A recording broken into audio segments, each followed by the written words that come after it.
Hey everyone, and welcome. We're about to go on a pretty wild journey through JavaScript.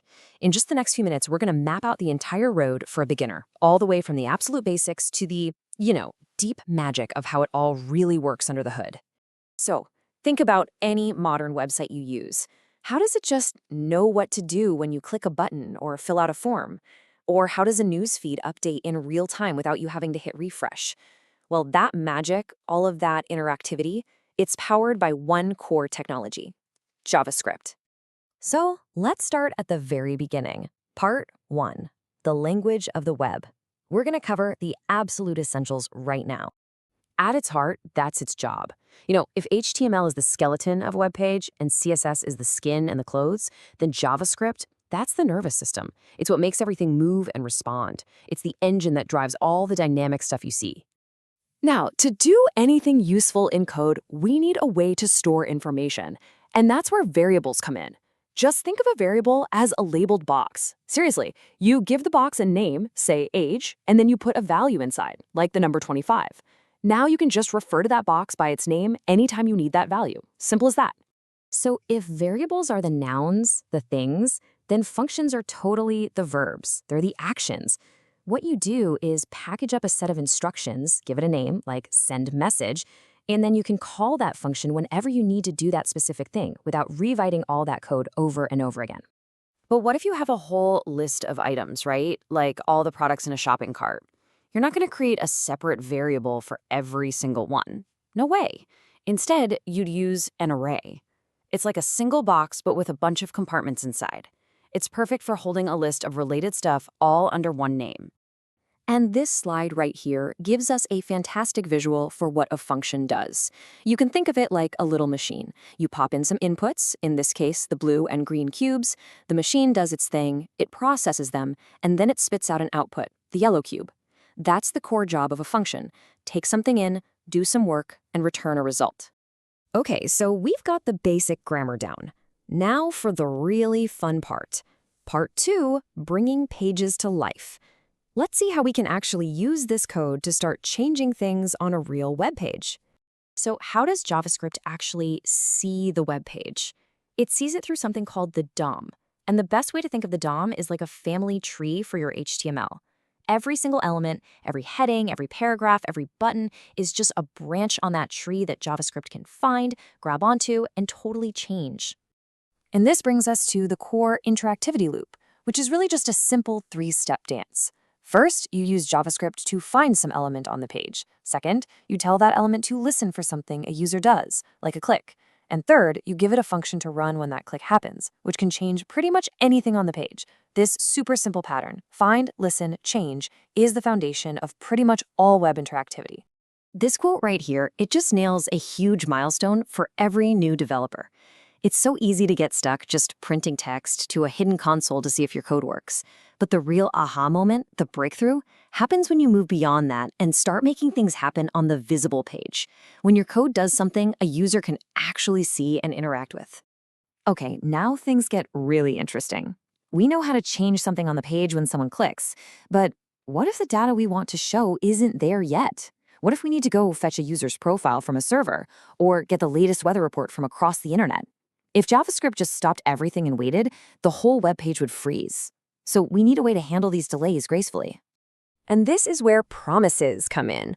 A promise is, well, it's exactly what it sounds like. It's an IOU from your code. When you ask for data from a server, JavaScript doesn't give you the data right away. It gives you a promise. It's this object that basically says, hey, I'm working on it and I promise I'll get you the data when it's ready, or I'll let you know if something went wrong. Before we had promises, we had this thing called callback hell, which you can see on the left. It's this messy, nested pyramid of code that's just incredibly hard to read and figure out. Now, look at the right. Promises let us chain our actions together in a clean, logical, top-to-bottom sequence. It's such a massive improvement in readability. And believe it or not, it gets even better. The modern async and await syntax lets us write code that handles promises, but it looks like it's synchronous. It reads like a simple top-to-bottom list of instructions. You just add the await keyword, and your code will literally pause on that line, without freezing the browser, of course, until the promise gives you a value. It's just the cleanest, most intuitive way to handle these kinds of tasks. So we know JavaScript can handle tasks that take time without freezing up. But how? I mean, how can a language that does only one thing at a time manage to juggle so many different operations? The answer is one of the most brilliant and fundamental concepts in all of JavaScript, the event loop. So here's the core idea, and it kind of sounds like a contradiction. JavaScript is single-threaded. It can only do one thing at a time. This was actually a deliberate choice for the web, to keep things simple and avoid all the headaches of multiple threads trying to change the same thing at once. So how does it juggle tasks without freezing? The magic isn't about doing things at the same time. It's about being incredibly smart and efficient at managing a to-do list and deciding what to run next. This whole system has 4 key players. You've got the call stack, which is what's happening right now. Then there are the web APIs. That's where the browser handles long-running tasks like timers or data requests, kind of off to the side. When those tasks are done, their little callback functions get sent to a waiting area.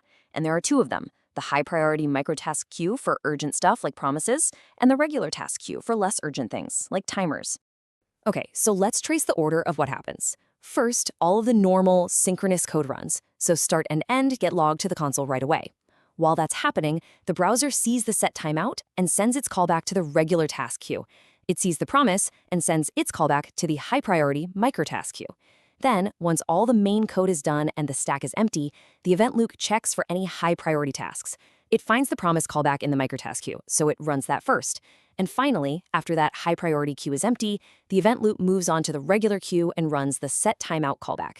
This priority system is exactly why promises always finish before set timeout callbacks. Whew, we've covered the what, the how, and the deep down why. So what's the path from writing your very first function to becoming a true craftsperson?